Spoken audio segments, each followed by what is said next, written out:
অনেক ভালো ফিল হইতেছে, দেশের উন্নয়নের কাজ করতে পারতেছে, এর থেকে ভালো ফিল আর কি হইতে পারে।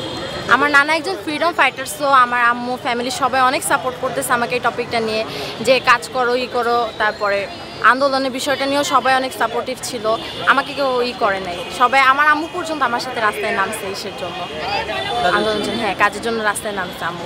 আপনার মতো কি সবারই কি এগিয়ে আসা উচিত কিনা? অনেকেই কাজ করতেছে, অনেক স্টুডেন্ট শিক্ষার্থীরা কাজ করছেন, আসলে কি বলবেন? আমার মতে সবারই আসলে কাজ করা উচিত, কারণ দেশটা সবারই, এবং ভবিষ্যৎ প্রজন্মের জন্য, আমরা ফিউচারের জন্য যেহেতু দেশটা গোছাচ্ছি, আমরা চাচ্ছি যে দেশটা আরও সুন্দর করে সবার কাছে রিপ্রেজেন্ট করতে, নট অনলি বাংলাদেশের পাবলিকদের কাছে, বাইরে বহির্বিশ্বের কাছেও আমরা যাতে বাংলাদেশকে আরও উন্নয়নে নিতে পারি বা উচ্চ রাখতে পারি, সেটার জন্য তাদেরকে মানে দেখানোর জন্য তো আমাদের কিছু করা উচিত। সো স্টুডেন্টরা যেহেতু করতেছে, আমি চাই যে যাতে সবাই একসাথে মিলে কাজটা করুক, যাতে আরও ভালো হয়। অবশ্যই, যেমন রাস্তায় রাস্তায় ময়লা ফেলানোর একটা ব্যবস্থা করা খুবই ম্যান্ডেটরি, কারণ কি যেখানে সেখানে ময়লা ফেলানো এটা দেখতে খুবই বাজে লাগে। তারপরে পরিষ্কারের বিষয়ে শিক্ষার্থীদেরও সুযোগ দেওয়া উচিত সবার পাশাপাশি, যাতে আমরা সবার সাথে মিলে কাজ করতে পারি, যে সব কিছু পরিষ্কার থেকে শুরু করে সবাইকে সাহায্য করা, গরিবদের সাহায্য করা, আলাদাভাবে একটু মানে সবাইকে করা, এটাই আর কি, যাতে দেশটা মানে কি বুঝতেই তো পারতেছেন কী অবস্থা দেশের, যাতে ভালো হয় দেশের জন্য। আর একটা কথাই বলবো যে কোনো স্বৈরাচারী যাতে আর না আসে, সেদিকে সবাই একটু নজর রাখতে, দেশের উন্নয়নে কাজ করতে, এবং সবাইকে যাতে সমান চোখে দেখে, বৈষম্য বিরোধিতা কোনো কিছু যাতে না হয়, যে হিন্দু মুসলিম গরিব ধনী এমন কিছু না, সবাই সমান, আমরা মানুষ মানে সমান, এটাই। এই যে ছোটো ছোটো সুনামীরা আলোচনা করেছে, আমার খুব ভালো লেগেছে। আমি ওদেরকে সময় দিচ্ছি 15ই আগস্ট থেকে সময় দিচ্ছি। আমি কয়েকবার এসেছি, এদের আলোচনা অনেক সুন্দর, সাধারণ ওরা আলোচনা করেছে, আমার ভালো লেগেছে। আমি ওদের সঙ্গে তুলে ধরেছি, আমি চেয়েছি যে ওদের মানে উৎসাহ দেওয়ার জন্য। আমি তো মা একজন, এই আন্দোলনে ছিলাম, আমি মার দৃষ্টিভঙ্গি বলবো, আমি একজন মা, আমি দেশে শান্তি চাই। আর বিশেষ করে যে আলপনাটা যে আমি ওই জন্য এসেছি, যে আমি রং পছন্দ করি, আঁকাকি পছন্দ করি, বাচ্চাদের সঙ্গে সময় দিয়েছি, আমার ভালো লেগেছে, এটাই। আসলে সবসময় আপনি সময় দেন? আমি সবসময় দিই, বাচ্চাদের পাশে থাকা খুব পছন্দ। এটা মানুষের সেবা করতে পেরে কি অনুভূতি? একটা মনোতৃপ্তি, সত্যি মানে বলে বোঝানো যাবে না।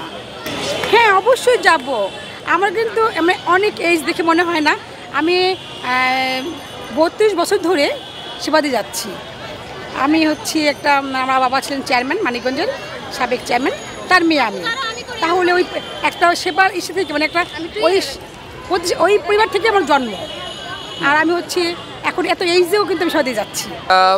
গত 7 তারিখ থেকে আলপনার কাজ শুরু করি, কিন্তু 6 তারিখ এবং 5 তারিখ বিকাল থেকে আমরা শহীদ মিনার ক্লিন করা শুরু করি সবাই মিলে। আসলে এটা কার উদ্যোগে আসলে এই কার্যক্রমগুলো শুরু করেন? আচ্ছা, এটা আসলে তারুণ্যের উদ্যোগে বলতে গেলে। আমরা যখন প্রথম 5 তারিখে, আমরা তো সবাই জানি আমরা একটা স্বাধীনতা পাই, এবং 6 তারিখে আমরা আমার বন্ধু বান্ধব, মূলত আমার একটা ফ্রেন্ড কল দেয় যে শহীদ মিনারে অনেক বাজে অবস্থা, অনেক ময়লা নোংরা হয়ে আছে, তো আমরা শহীদ মিনারটাকে ক্লিন করব। তো আমি বললাম ঠিক আছে, ওকে আমি আসবো। তো আমি আসলাম, আমি আসার পরে দেখলাম যে আরও অনেক ভাইয়ারা ক্লিন করতেছে, তাদের সাথে সবার সাথে এক হলাম। এক হয়ে যাওয়ার পর আমরা ক্লিন করলাম 2 দিন ধরে, প্রায় 7 তারিখ 8 তারিখ পর্যন্ত আমরা ক্লিন করলাম। এবং 9 তারিখে আমরা সবাই চিন্তা করলাম যে প্রতি 21শে ফেব্রুয়ারিতে তো শহীদ মিনার আলপনা হয়, তখন আসলে শহীদ মিনারের চিত্রটা অন্যরকম সুন্দর হয়, তো তাহলে কেন না আমরা এই স্বাধীনতা উপলক্ষে শহীদ মিনারটাকে আবার সুন্দর করে সাজাই। এরপরে যেমন কথা তেমন কাজ, আমরা লেগে পড়ি, এবং সবাই মিলে আজকে আলপনা প্রায় শেষের দিকে, আজকে বা কালকের মধ্যে শেষ হয়ে যাবে ইনশাল্লাহ। কেমন লাগছে যে এত সুন্দর করে আলপনা করা? আসলে সত্য কথা বলতে আমি নিজের কাছে সারপ্রাইজড, কারণ সবচেয়ে মজার কথা হলো, আমি এর আগেও বলছি অনেক জায়গায়, যে আমার এখানে যারা আলপনা করলো তারা কেউই আর্টিস্ট না, তারা জীবনে কখনো কোনো বড় জায়গা থেকে, বড় ইনস্টিটিউট থেকে পড়ে আসে নাই, বা অন্য কোনো জায়গার কোনো এক্সপিরিয়েন্সও নাই, তাদের জীবনে প্রথম, এবং আমার লাইফে প্রথম আলপনা আমি এখানেই করলাম। কিন্তু আমি একটা জিনিস বিশ্বাস করি যে সবাই মিলে একটা কাজ করলে এবং ভালোবাসা থেকে করলে সেই কাজগুলো সুন্দর হয়, তারই প্রতিফলন আজকে আমাদের এই শহীদ মিনার অনেক সুন্দরই হয়েছে। আশা করি শেষ তো না, অবশ্যই শুরু, সামনে আরও আমরা নতুন কিছু দেখতেছি, নতুন কিছু হবে ইনশাল্লাহ, এই দিয়ে শুরু আর কি।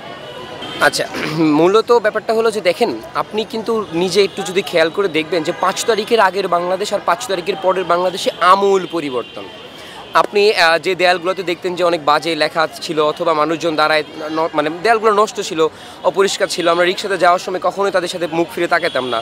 কিন্তু এখন আপনি ঢাকা শহরে রিক্সা দিয়ে চালানোর সময় আপনি অবশ্যই আপনার মন আরেকটু আগের চাইতে ভালো লাগবে।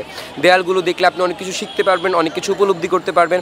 এবং সবচেয়ে বড় কথা হলো, ধরেন আপনি একজন ফরেন ভিজিটর বাংলাদেশে আসছেন, সো আপনি যদি আগে এসে থাকেন আর এখন যদি নতুন করে বাংলাদেশে এসে থাকেন, তো আপনি অবশ্যই অবাক হবেন। আপনি অবশ্যই এয়ারপোর্ট থেকে নামার পরে বলবেন ওয়াও। সো আমি মনে করি যে তারুণ্য সবাই একসাথে হয়ে ছাত্র সমাজ এত সুন্দর করে দেয়ালগুলো সাজিয়েছে এবং এত সুন্দর একটি পরিবেশ আমাদের জন্য তৈরি করেছে, এটা আসলে আমাদের জন্য অনেক বড় পাওয়া। সো তারা অবশ্যই ধন্যবাদ পাওয়ার যোগ্য। এবং আমাদের সাথে যারা বয়োজ্যেষ্ঠ, আমি চাই সবসময় তারা আমাদেরকে সাপোর্ট করুক এবং আমরা বিশ্বাস করি আগামীর বাংলাদেশ অবশ্যই সুন্দর বাংলাদেশ আমরাই উপহার দেব।